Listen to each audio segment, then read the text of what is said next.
పాకిస్తాన్ జైళ్ళల్లో చిక్కుకొని అక్కడి నుంచి విడుదలైన మత్స్యకారుల, అది మన తెలుగు మత్స్యకారుల యథార్థ సంఘటనలను ఆధారంగా చేసుకొని తెరకెక్కిన సినిమా అని తండేలు ప్రచారం జరిగింది కదా. సో అదే ప్రచారం జరగడం కాదు, కథ అదే.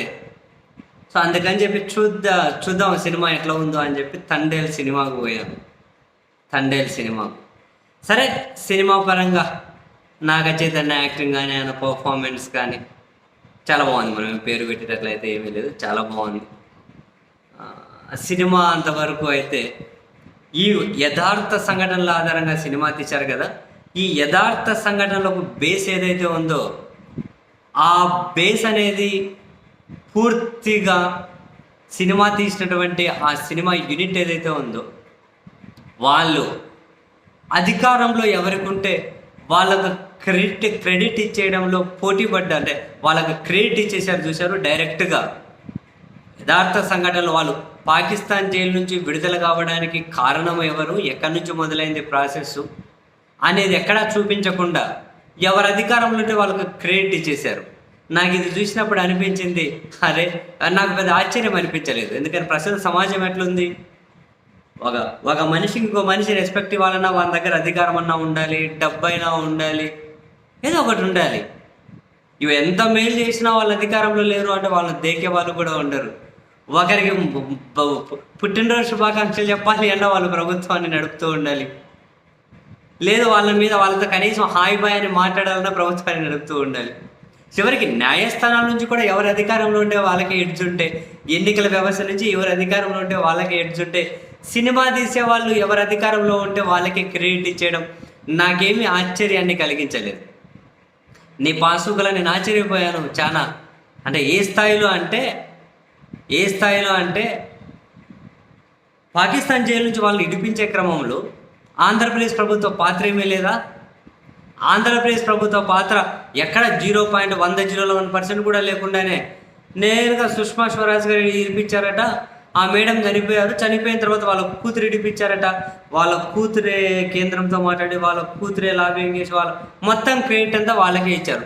రాష్ట్రంలో ఉన్న వాళ్ళకి ఇద్దామా? వాళ్ళ పాత్ర ఏమీ లేదు. ఎందుకంటే చంద్రబాబు సార్ అధికారంలో ఉన్నప్పుడే వాళ్ళను పాకిస్తాన్ జైల్లో వేసేస్తే ఏం పట్టించుకున్నది లేదు వీళ్ళు. తర్వాత జగన్మోహన్ రెడ్డి గారు పాదయాత్రకు పోయినప్పుడు ఆయనే చెప్పారుగా, మీ మత్స్యకారులను మీ కుటుంబ సభ్యులు పాకిస్తాన్ జైల్లో పెడితే ఈ ప్రభుత్వం పట్టించుకోలే, 3 నెలలు ఆగండి మనం అధికారంలోకి వస్తాం, నేను మాట్లాడి కేంద్రంతో నేను ఒప్పించి నేను ప్రత్యక్షంగా మానిటరింగ్ చేసి మిమ్మల్ని విడిపిస్తాము అని చెప్పారు కదా. అనుకున్నట్లే ముఖ్యమంత్రి కాగానే ఢిల్లీకి వెళ్ళారు, ఢిల్లీలో వాళ్ళతో మాట్లాడారు, లేఖలు రాశారు, రకరకాలుగా కేంద్రం మీద ఒత్తిడి లేకపోతే వాళ్ళ దృష్టికి తీసుకెళ్ళి రాష్ట్ర ప్రభుత్వం తర్వాత వీళ్ళకి 5 లక్షల రూపాయలు ఇచ్చి వాళ్ళ జీవితాలు నిలబెట్టే ప్రయత్నం చేసి ఆ కుటుంబ సభ్యులు కూడా చెప్పారుగా జగన్మోహన్ రెడ్డి గారి పునర్జన్మ ఇచ్చారు అని. ఇంత జరిగితే సినిమాలు ఎక్కడే కూడా రాష్ట్ర ప్రభుత్వం అనే మచ్చుకైనా లేదయా? ఒరేని పాసు గల మచ్చుకైనా లేదు. మొత్తం సుష్మా స్వరాజ్ గారి కూతురట. ఇక సుష్మా స్వరాజ్ గారు చనిపోయిన తర్వాత ఆమె ఫోటో, ఒక క్రెడిట్ అంటే ఉన్నది ఉన్నట్లు ఒక లైన్, అదిగో ఈ ప్రభుత్వం కూడా వాళ్ళ పాత్ర ఉంది అని చెప్పే ధైర్యం కూడా సినిమా యూనిట్కి లేకపోయారు. చూశారు, ఆ ధైర్యం కూడా చేయలేకపోయారు. భలే ముచ్చటేసినాయి నిజంగా. నాకు ఆ సినిమా చూస్తూ ఉంటే పర్ఫార్మెన్స్ కదా పక్కన పెట్టండి, నాగ చైతన్య బాగా యాక్ట్ చేశాడు. అరే కొన్ని మరీ శృతి మించిపోయినాయిలేండి, కానీ కొన్ని మరీ శృతి మించిపోయినాయి. అవి అసలు ఎంత సినిమాటిక్గా ఏమంటారు, ఎంత సినిమాటిక్గా కాసింత ఎడ్జ్ తీసుకుందాం అనుకున్నా, మరి ఇంత ఎట్లా కుదురుతుంది? పాకిస్తాన్ జైల్లో ఇండియన్ ఫ్లాగ్ ఎగరేయడం సాధ్యమవుతుందా? మన ఇండియా జైళ్ళలో పాకిస్తాన్ ఫ్లాగ్ ఎగరేయడం సాధ్యమవుతుందా? ఎక్కడైనా ఇండియా పాకిస్తాన్ ఎందుకు? అమెరికాలో జైల్లో ఎత్తే అమెరికా జైలు ఎవరిని ఇండియా ఫ్లాగ్ ఎగరేస్తారా? లండన్ జైలు అయితే లండన్ జైలు ఎవరిని ఇండియా ఫ్లాగ్ ఎగరేస్తారా? ఇట్లాంటివి ఉన్నాయిలేండి. ఇక దేశభక్తి ఇంకా బేసిక్గా ఇక పొంగాలి అంటే ఇట్లాంటి సీన్లు పెట్టాలని పెట్టారేమో. సరే, ఈ అతి కాసేపు పక్కన పెట్టేస్తే ఈ రియలిస్టిక్ అన్నారు కదా, రియలిస్టిక్ అన్నదని తీసుకొని చూద్దాం ఎట్లుందో అని అంటే ఎక్కడే కూడా రాష్ట్ర ప్రభుత్వం అసలు ప్రమేయం లేనట్లు. నీ పాసుగుల అప్పుడు మినిస్టర్గా ఉన్నటువంటి మోపిదేవి వెంకటరమణ బాగా సరిహద్దు దగ్గరకు పోయిండుగా, ఇచ్చుకొని వచ్చిండు. 5 లక్షలు ఇచ్చిండు జగన్. కేంద్రంతో మాట్లాడినరు, చేసిండ్రు. రాష్ట్ర ప్రభుత్వ పరిధిలో మొత్తం ఆయనే కదా చేసింది, ఆ ప్రభుత్వమే కదా. ఇంత క్రెడిట్ ఇవ్వడం కోసం అంత భయము, అంత కథ. సరే, ఎవరి కష్టాలు వాళ్ళకు ఉంటాయో మనకు తెలియదు, కానీ అంటే ఏ స్థాయికి వెళ్ళిపోయిందో సమాజం చూడండి. ఏ స్థాయికి సమాజం వెళ్ళిపోయిందో. మామూలుగా సామాన్య జనాల దృష్టిలో ఏమో డబ్బు ఉంటేనే వాళ్ళే గొప్పోళ్ళు, డబ్బే పరమవాది. ఇట్లా పెద్ద పెద్ద వ్యక్తుల దగ్గరకు వస్తేనేమో అధికారమే పరమవాది. అరే నీ పార్సుగుల్లా,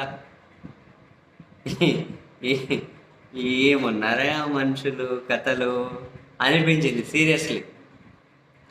0.101% కూడా రాష్ట్ర ప్రభుత్వానికి క్రెడిట్ ఇవ్వకపోగా పైపెచ్చి వీళ్ళేందో ఇంక మేమేం చేయలేమని చేతులు దులుపుకున్నారు ఒక మినిస్టర్ పాత్ర ద్వారా. మేమంతా మాట్లాడే, మేమంతా చేశాము, మీరు సుష్మా స్వరాజ్ వాళ్ళ కూతురు దగ్గరికి వెళ్ళని ఆమె మాట్లాడుతుంది పోండి అని ఒక మంత్రి పాత్ర పెట్టి ఆయన వీళ్ళని అక్కడికి పంపించేశారు మత్స్యకారుల కుటుంబాలను. ఏమైనా అర్థం ఉందా? నీ పాసుగుల ఏందో జనాలు.